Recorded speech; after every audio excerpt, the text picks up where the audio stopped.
Hai assalamualaikum warahmatullahi wabarakatuh. Akkam nagaa fayyaadha jirra jirtu hordoftoonni YouTube channel Naafi fi Ghadir.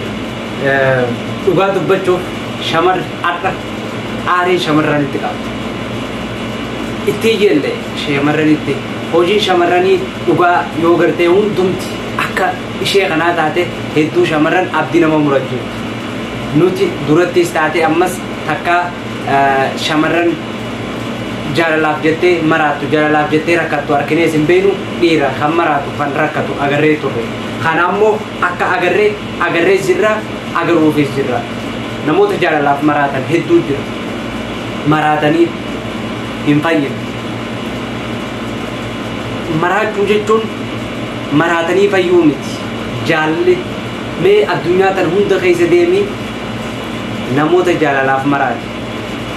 Shamarranii fi dhiiran shamarran takkanaa hin oolteessee jiru. Isii rakkattee rakkiftee barantatti gattee biraa deemte. Dhugaa dubbachuuf viidiyoo takka interview OBN irratti Moonet gammachuudha Moonet badhaadhaa mucaa tokko warra dhalataa Wallaggaatiin fakkaata qabattee dhufte gaafiif deebii waliin taasiste baay'ee nama gaddisiisa hedduu nama gaddisiisa. Ilmi dhiiraa gaafa akkatti booyu ilmi dhiiraa gaafa ilmaan lamaan booyu hedduu nama gaddisiisa. Sanuu shira irratti hojjette shira inni ofirraa hin beekne galaana jaalalaa keessa naqxee shira irratti hojjette qoree keessa qiiftee sireetti fakkeesse. Kana hunda maaliif akka inni godhu gaafattee maal jeen jaalala isiirraa harkachuudhaaf akka isii jaalala dhugaa isitti of garsiisuudhaaf kana hunda ta'ee jiru. Kana isin shamarran obboleessa qabdanii. Kanaaf waan isinitti dubbadhu caalaa kan inni isinitti dubbatuutu miira keessan galee ifama naa godhaadha. Kan inni isinitti dubbatuutu gartee irra wayyaadha. An miira keessa galee isinitti dubbachuurraa mee gartee mucaan kun seenaa isaallee waliin isin hubachiifna. Mucaan kun maal akka ta'e namni isa beeku seenaa isaatti haga tokko barreessee jira. Kanaaf obboleessa gara jireenya kee dhuunfaattas deebinaan hiriyaa kee faana akkamitti wal bartanii maaltu moo gargar isin baase? Barnoota galgala baranna waliin kutaaruma waliin baranna bakka waggaa 4 waliin dabarse jechuudha. Waggaa 4 keessatti baay'ee bakka ishiin dammoo siqayin taane narra buuste jechuudha.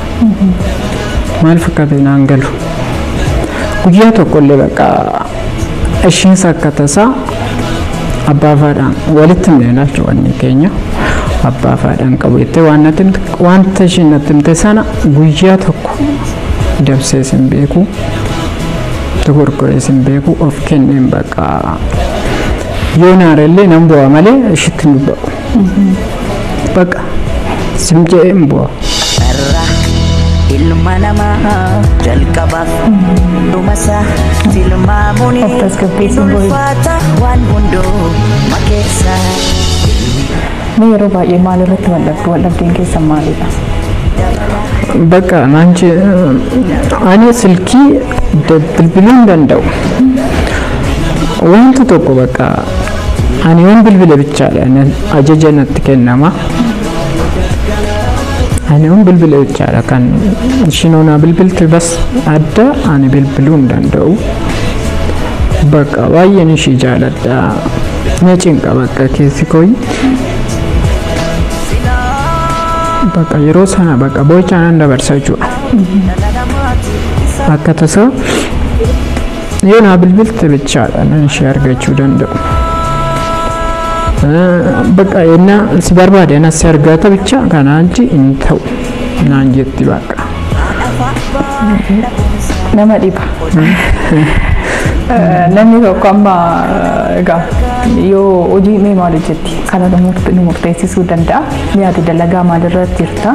Egaa barumsa galgalaatti kana isin lamaan keessan osoo barattanii kan wal bartanii sanaa wajjiniin dabarsaatiidha kan turtan. Hojiin illee murteessa. Namni tokko ammamiyyuu hojiin isatti baay'atuyyuu nama tokko naan si bulbulu malee si argachuu hin dandeessu jechuun inni ulfaata akka kiyyaatti daawwattoonni keenya seeqaa waan murteessan isaantu beeka. Mee ati maal hojjetta isheen maal hojjetti? Ani bakka akkuma siin jedhe faabirikaa keessan hojjedha. Warshaa keessa. Ishiin illee hojiin hojjettu yaa'u akkisti ishii bira akkanatti himtatte akkas isaan bira jiraatti malee hojiin hojjettu. Ani bakka shuman hojjedhu sana maalan godhaa seete yeroo reedii ta'een eegaa jechuudha. Misaa koo nyaadhu. Ammisaa koo sana walittan kuusetan yaachi ganzabicha sana yeroo ishiin naa bilbilte affeeru waanan qabuuf keessi koo das hin jedhu jedha.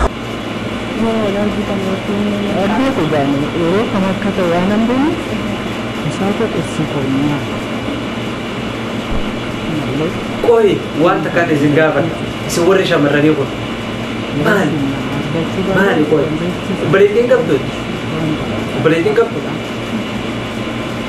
maali haga ilma dhiiraa akkana gootu sanuu ilma dhiiraa dhugaa dubbachuuf seenaa mucaa kanaa haga wayii takka biseetiin ture maal jaan obboleessi mucaa kanaa gaafa Abiyyi Ahmad hiriira amma dura bara 2018 Abiyyi Ahmad gaafa dura addabaabaayii Finfinnee irratti namoota yaamee walitti qabeenii yaadatte yoo ta'e yeroo duraatti hiriira isaaf ba'an sabaa sablammoonni akka jiranitti addabaabaayii irratti jechaadha. Hiriira jaalalaa jaanii Abiyyiif baanii turan. Gaafa san boombiin Abiyyi irratti darbatamtee turte mucaa Oromoodhaa kana obboleessa mucaa kanaa ajjeefamee ture. Mucaan kun haadhaa fi abbaan qabu. Deebi'ee namoota obboleessa isaa kan duraan isa gargaaru hiriira sanii obboleessi isaan dhabee ture. Akkuma yaadattan wanti san juntaa godhee jaanii turanii Abiyyi irratti boombiin darbatamee ture. Boombii san warroota fashaleessuudhaaf tu'an keessaa obboleessi isaa tokko. Mucaa ammaan tana jaalalaan mucoon akkana goote ture. Haadhaa fi abbaa isin qabanii Finfinnee galanii turan. Sababa bu'aa mucaa kanaati. Wanna hojjetu dhabee barnootaas irra jira. Dura obboleessi isaa gargaaruu ture. Deemee kaampaanii qarshii 800 biyya teenyaatiin ji'atti seenee ture. Qarshii 800 maal godhee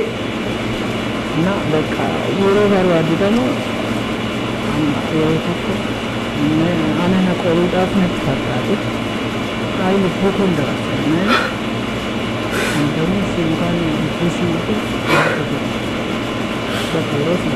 ilma dhiiraati garuu obboleewwan keenya warra shamarranii biliis dhiisa isinirraa hin bareedu wanni kun nama shawwatu rabbi birattis ilma namaa birattis gaareessi. keessattuu shamarran Oromoodha. Gurbaa tokko hin agarre Finfinnee keessatti miciyyoon takka gurbaa san ijoolleewwatti tiisiyaa micciyoo takka osoo inni jaalatu haati Ameerikaa biraa warri oofe waggaa 20 ol guutuu bakka guyyaa isiin dhiiftee biraa deemtee san dhaabbatee harree isiin san itti galtee achumatti itti dhufte waggaa 20 waggaa 10 fi 20 gidduu. Ikin kanaa shamarran maaliif hin qabaatu? Yeroo hunda dhiiratti qubalaatu. Mee shamarran takka ta'a dhiiraaf jettee yookaan jaalalaaf jettee jaalala dhugaatii dhiiraafis nuti shamarraniif jennee takkaa maraatu. Garuu jaalala dhugaatiif dhiirri maraatees boo'ees beeku. Isin kun haala kanaan sobuu maraachuu kana. Yeroo itti isin deebi'u obboleessi keenya kun haadhas abbaas hin qabu obboleessi tokkichi qabus irraa du'ee wanna carraa tokko qofa qabu tokkichis bakka fedhe ta'ee hojjetee of jiraachisuudha. Gaafa kana ofi jiraachisatu seenee miciyyoon tun akkuma dhageessan san gufuu itti taate jireenya isaa ta'e. Gufuu qofaan sammuu isaarra rakkoo fide. Gaafa inni itti dawwalu warra keenyaatu bilbila aadaa xiyyaatu maarree ta'e ana qofaa sii dawwala yaate namni dhaggeeffadhu namni nama jaalatu tokko namni si jaalatu tokko gaafa siif gowwoome si galee maaliif naa gowwoomaa jii itti yaadi si galee gowwummaa osoo hin ta'e jaalalaaf si gowwoome yoo shaatira caalaa shaatira malee gowwummaa qabu garuu jaalala gowwumsa jaalalli abbaa humna abbaa qabeenyaa feete jilbeeffachiisa kanaatu isa jilbeeffachiisa isan illee na ajaa'ibina amata afur guutuudha akkana ta'e amata afur guutuu maarreen qoratu illee injiina jaalala biyya kana keessa biyya nuti jiraannu kana keessa amata 6-7 ka warra waliin beene waliin jiraatu jaalalli namni tokko mucaa akka inni juutte akkuma dhageessan mucaan kun dhugaa rabbii dubbachuuf haga tokkoof amala keenyanii qabanneetii yaa nama jaalatan tokko hanga jaalattu itti garsiisuudhaaf kuftee haata kun amala nama jaalatu hunda malee amala nama jaalatee keessa sanuu nama jaalatu kan kuftee haatu innis damuuza qarshii 800 turaayi atee irraa qofaaf laala asri bakka kana wala garra saa kana cafeteria kana saa kana adabaabaay saa kana makiina akkasii keessa saa kana yeroo kana birrii qabadhu hotu hoteela keessatti natti birrii manatti raanfadhee dhufe kaardii naaf ergi kunu isaa mitiiti warroota ijoollee abbaa qabeenya meeqa abbootii isaanii dirreetti hambise meeqa beeyna nuti ijoollee isaanii yuunivarsiitii barattu dhalaa giloo osoo deemu haadhaa fi abbaa dirreetti hambise qabeenya isaanii kaardii dubartiif fidee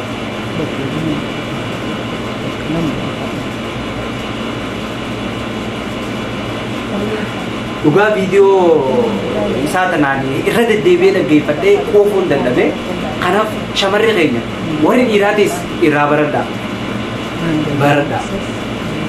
nama bootaa isin hin qabne tokkoof jaalalatee isa ittiif garsiisuudhaaf hin dhabeenaa kuftanii hin ka'inaa warri shamarranii immoo nama hin soobinaa sobduun ta'inaa jaalalaaf bakka kennaa kanan isin ijaa miira keessan galee dhugaa obboleessa keenya kana lakkoofsa isaa kanaan itti bilbilee waan dandeenyu gargaarree gartee haa jajjabeessinu isin ijaa obboleessa keenya kana haa gargaarru kanaaf yeroo hunda gartee waan haaroo argachuudhaaf bashannansiisoo dinqisiisoo argachuudhaaf YouTube chaanala keenya Naafii fi Khadiir like share subscribe godhuudhaan gartee nu bira dhaabbadhaa isin jenna nagaan nuuf jiraadhaa